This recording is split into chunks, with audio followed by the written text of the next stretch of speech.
It's me again, Demetrius Andrade, and if you're looking to take your fight game to the next level, try this, the Fighter Stack. Everything you need.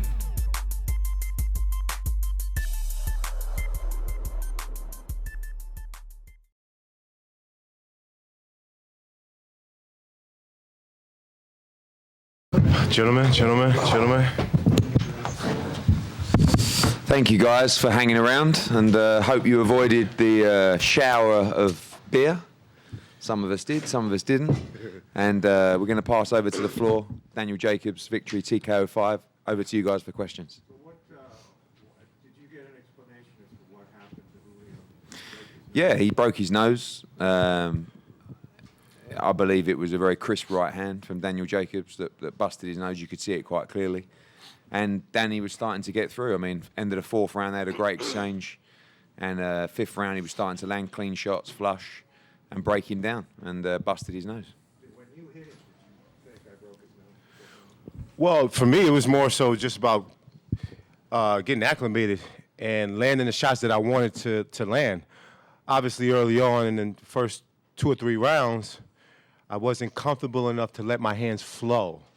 And once, I think it was the end of the third or fourth round, I started to feel comfortable stepping in and throwing my combinations, whether it was the 1-2 or body shots. And I seen it, I started to land more. I did hurt him. I believe it was the end of the fourth round. And I said, okay, now we're starting to put my punches together. So, but I don't know what punch actually caused the damage. I have to go back and see the replay. So I remember looking up at the Jumbotron in between rounds, and the cut that he had that was on his eye was caused by a right hand. I remember off the break, I think it was, but that was the shot that landed, that cut him on the eye. I can't speak for the nose. I have to go back, but I'm definitely positive it was a punch. Danny, how much heavier? Lord have mercy. This guy was big. I mean, I felt like I was fighting a heavyweight. From the very first punch he landed, it didn't shake me, but I felt the thump and the velocity behind it. He was a heavy-handed guy. I seen his whole body as I was sizing him up, the face off. I said, man, this is going to be, this is going to be some night. And for me, it was more so just trying to be comfortable within myself and avoid those big shots. And then once I knew I was going to be comfortable, then I was going to let my punches flow. But I didn't know how long it was going to take me to be comfortable, because when you're fighting a big guy like that, I mean, he wasn't a super middleweight by any chance. So I can't even say this was my super middleweight debut, right? This is like Roy Jones versus John Ruiz, So, hats off to him, even though he couldn't continue. But for the first couple of rounds, he gave me a fair share of a tough fight. Yeah, he's always a lot bigger than you in the ring. At what point did your game plan, if anything, change? Was it the first 2 rounds, perhaps, when you started landing those punches? Did your game plan change at all early in the rounds, or in the fight, I should say? I don't think my game plan changed. My game plan was just to be comfortable and start to let my punches go. But it took me a couple rounds to actually get warmed up. So my game plan didn't change. My game plan was to box, move in circles. As I was going side to side, I can see, he needs to be set in order to punch. So I was trying to work off of those combinations and those drills that we've been working on in the gym. My cornerman, Fareed Samai, gave me the best instructions. He calmed me down. When I came back to the corner, I was like, Coach, this guy's big. He said, don't worry about it. Take your time. It's going to come. And sure enough, I started to flow. I started to warm up, and the rest is history. Did you get a chance to talk to him? Chavez? Well, I couldn't understand it, the language barrier, but I apologized because he said it was a head bun and I was elbowing him. He was complaining about a lot of those things, so I gave him my respect and I said, I apologize if you feel that way, but I have to go back and actually look at the replays to see if that's what it was, because we know Chavez and we know that sometimes he may make excuses. So him quitting on a stool for me was, I won't say it was unexpected, but obviously the fans didn't agree with the decision, but, What are you surprised at how the crowd reacted? Yeah, I don't feel like it was intended towards me. Even though, we were ducking it, it was a fun experience. I mean, regardless of how you look at it. I've seen that in past fights with Hagler and all those guys. I said, man, that's some type of experience, right? But never thought that I would go through something like that. I knew it wasn't intended for me, but at the same time, I just felt like I wanted to be able to because I really was looking forward to giving my speech about my friend Patrick Day afterwards, and I think that, to me, kind of spoiled that moment in order for me to honor him the right way. But this is boxing. This is a crazy, hectic sport, so, I wouldn't assume anything less. You and I spoke 2 days ago about the 12,000 raging fans you were expecting. Yes, sir. In this arena. They wanted revenge for Chavez. They were expecting some kind of war. Yes, sir. How did it feel for you to walk out of the ring expecting maybe a beer or two, and yet you got cheered all the way out of the ring? How did you feel? I felt great. I felt like, man, these fans here wanted a great show, and I did my part. They was very disappointed in Chavez, and they showed that because they wanted a war. They wanted a fight. And I felt like we were actually giving them exactly what they wanted as the fight was progressing. So I was excited. I remember even at the last of the fourth round or something like that, I was screaming. Like, I was pumped. This is the type of fighting that I like. My trainer doesn't like me to, go crazy like that. But I like to bang, so, yeah. Danny, you talk about it took you a couple rounds to get warmed up. Yes, sir. Was that more just an ebb and flow of a normal fight, or was it his weight advantage? Have something to do It with was definitely the weight advantage. I wanted to make sure that I was able to take his punches and be able to exchange at the same time. Because if I felt like it was too much, I would have just stayed using my speed, using my lateral movements, and work off my stick. We was doing that, but as the rounds progressed, I felt like I was able to take his shots in between exchanges. So that's why I felt comfortable to throw heavier shots and land and brawl with him. When did you see his footwork becoming a disadvantage? We could see he had to sit tight and throw the punches. Yes, sir. When did you see that happening for you? I think it was about the third or fourth round as I was doing my side-to-side movements. I said, okay, he needs to set to punch, and he was only throwing punches when I was close to the back of the ring, or the ropes rather. Eddie, what happened to Julio?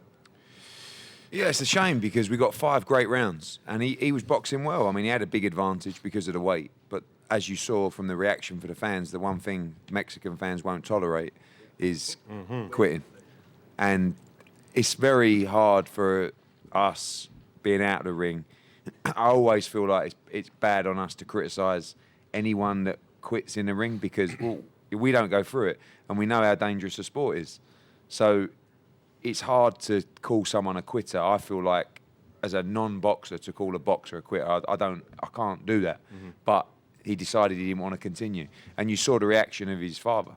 I mean, I've seen the clips, as if to say, you just can't, Mikey Garcia was sitting next to me, he said, you just can't do that, like, Did he tell you that? yeah, and I was, through this experience, we've had to really stick by Julio to make this fight, to be honest, and I felt like this was the perfect fight for Danny Jacobs, but that aside, I know that Julio Cesar Chavez is a big draw as well. You saw that the two of them tonight had a huge crowd, it was a great atmosphere, it was electric. Yeah. Well, after the Tuesday injunction, Exactly. sold like 8,000. Yeah, I know. No, we'd already sold well before that, but we had a good walk up tonight and everything. But it's a shame because he's a vulnerable guy and he's actually very likable. But You just got a soft spot for him. I bro. have. No, I have. You really do. I have. You really I do. have, because it's like, but I do have a soft spot Yeah, for him. yeah, yeah. But he doesn't sometimes help himself. And actually, the fight was going on, and I knew what was going to happen. He was going to be big and strong early on. Danny was going to break him down, and I expected Danny to stop him late. But the frustrating thing is, I kind of hoped, and I didn't believe he'd win the fight tonight, but I hoped out of the fight he would get some kind of redemption, and he would have. If he would have carried on and got stopped after the start he had and the fight itself, I think people would have gone, fair play, well Right, done, right, Julio. right. But instead, he'd probably never be able to fight again. Question is for both of you guys. Where do you guys go from here? I know this is your debut at 168, but maybe to you, and then I can go back to you. Who would you like to fight at 168? Well, I mean, obviously, I got to go back and talk about it with my manager, Keith Connolly, discuss what are the best plans moving forward in the near future. But 2020 is going to be a big year for us. I'm sure we're going to move in the right direction as far as climbing up the ladder. I don't want to go backwards.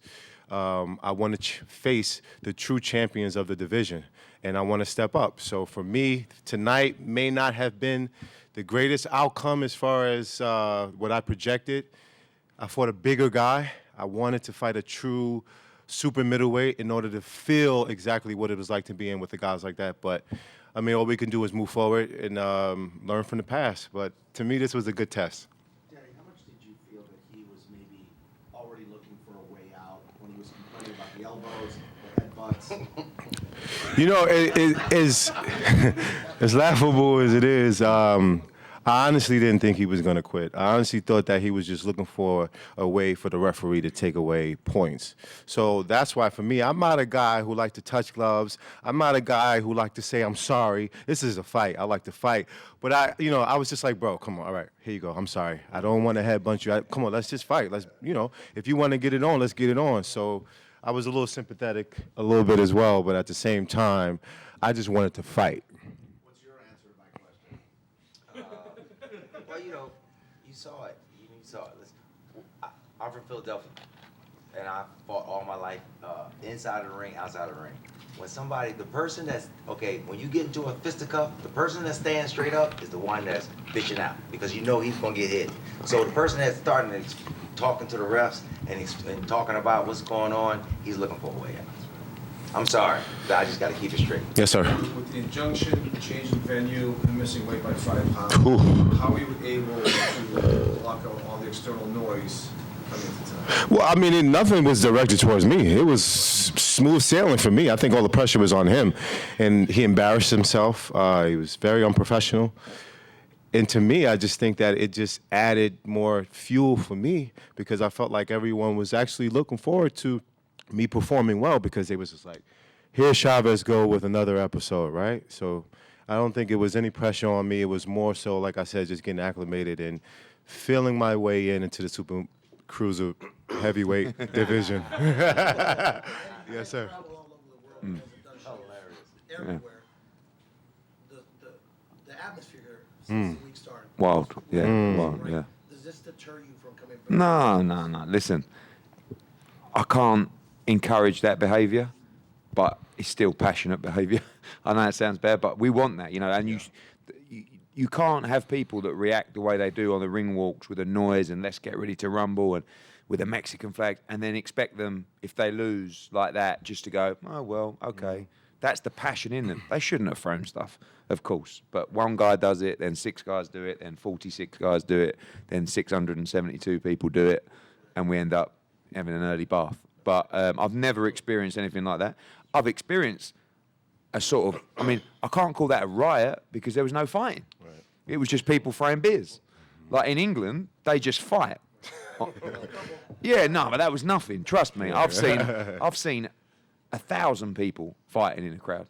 But it was just, chairs, everything. But it was just passionate people. And, they got a good show, a good card. The flyweight fight was sensational. And we got 5 good rounds. But unfortunately, they wanted another 7. Or they wanted someone to go out on their bum. But, the same thing happened to his father here 2 decades ago in Costco, and it was worse. They threw. Well, I guess they say history repeats itself, right? Yeah. All in all, though, this was one of the best camps I've ever had. So I truly want to thank my trainer, Faris Ahmad, for the sacrifices that he made. I want to thank my chef, Frederick, who's been there for me, giving me advice, helping me out mentally on a mental aspect because we know this boxing game is very mental. My manager, Keith Connolly, for all that he does for me. I don't thank him enough for everything that he does for me. This guy has made tremendous amount of sacrifices, and he's been with me since day one. So I got to thank this man, my best friend Darnell, Mike Rella, all my guys, Team Jacobs, everybody who's made sacrifices. Pop, I love you. Everybody who's made sacrifices and been there with me because it takes a team to have a collective mind in order to make sacrifices for the end goal and the end results to be successful. And everybody made their sacrifices, so I want to thank everybody. I love you guys. Jacob, 2 totally different boxers, Canelo and Chavez. Say that one more time. 2 totally different boxers, Canelo and Chavez. Yeah, 2 totally different boxers, correct, yeah.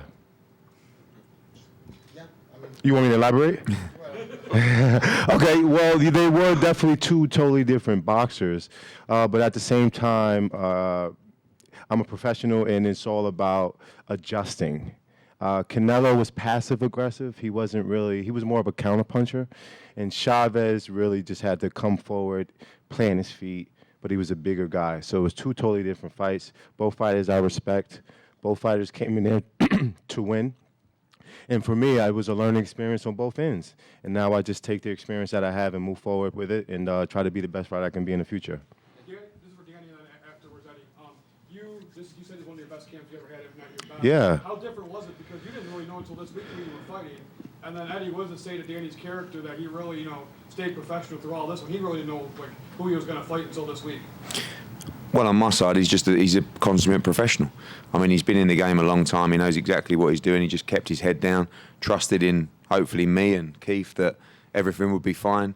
We went the extra yard to make sure Rosado was on the card. He knew all along. Keith knew that if anything went wrong with that fight, Rosado was going to be ready to jump in. He nearly jumped in after the weigh-in yesterday, and Danny was just a professional. I think as the weeks went on, we knew that Chavez was going to be in the fight. There was no doubt for us 2 weeks out. It was earlier than that, with all the stuff with Nevada Commission. But as it got closer and closer, I think started to realise that he was the guy. And I think he wanted to fight him. He could have turned his back yesterday. I mean, a lot of fighters with nearly a 5 pound difference would have said, no. I mean, you saw one recently with Emmanuel Rodriguez. He pulled out the Louis Neri fight. It was 1 pound. And he said, I don't want any money. I'm not doing it. And it was, I have to think tonight when I saw them both in the ring, I kind of thought it was a bit dangerous because it was 5 pound yesterday and it was probably 15 pound tonight, Yeah. So, but that was part of the obstacle that Danny had to overcome and actually made the fight a lot closer. Way more interesting. Yeah, it did. It made the fight. It did make the fight more interesting because I believe at 68, Danny would have, he wouldn't have given him a chance to turn it in on his stall. Yeah. Did Rosado end up fighting after? Yes, he's just finished. I believe. He's still going. Is there anyone in the crowd out there? No. All right, we got to hurry up because I want to go out there and cheer Rosado on, man. I feel bad for the guy. Yeah. He needs some fans out there. The venue said, I think we should leave it, and the commission were like, I don't think. Do you want to carry on? I said, yeah, absolutely. We shouldn't cancel the show. I mean, it was time it calmed down. Why not? The guy's trained. He's done 9 weeks in camp.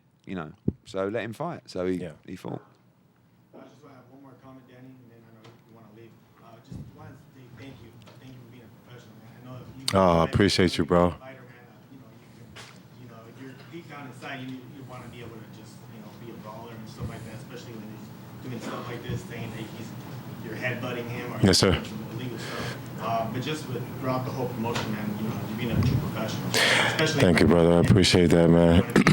There's not a lot of professional fighters. Hey, when we go out there and we put our lives on the line, because truly we do, each and every time for you guys' entertainment, it's nothing better, nothing greater for the appreciation of words like that and you're, showing us that you truly care about us actually going out there and doing that. Staying professional is something that I always vowed to do. I have so many people watching, especially my son. I have a lot of people that look up to me and that I have to make sure I lead in the right direction. So that is just a testament to my character, but to know that you guys appreciate that, it means the world because every time we go out there, we want to make sure that we please you guys and that you appreciate what we do. And, my hat's off to that, brother. Thank you very much. Thank you, guys. Thank you very much. Thank you, guys. I appreciate you. Thank you.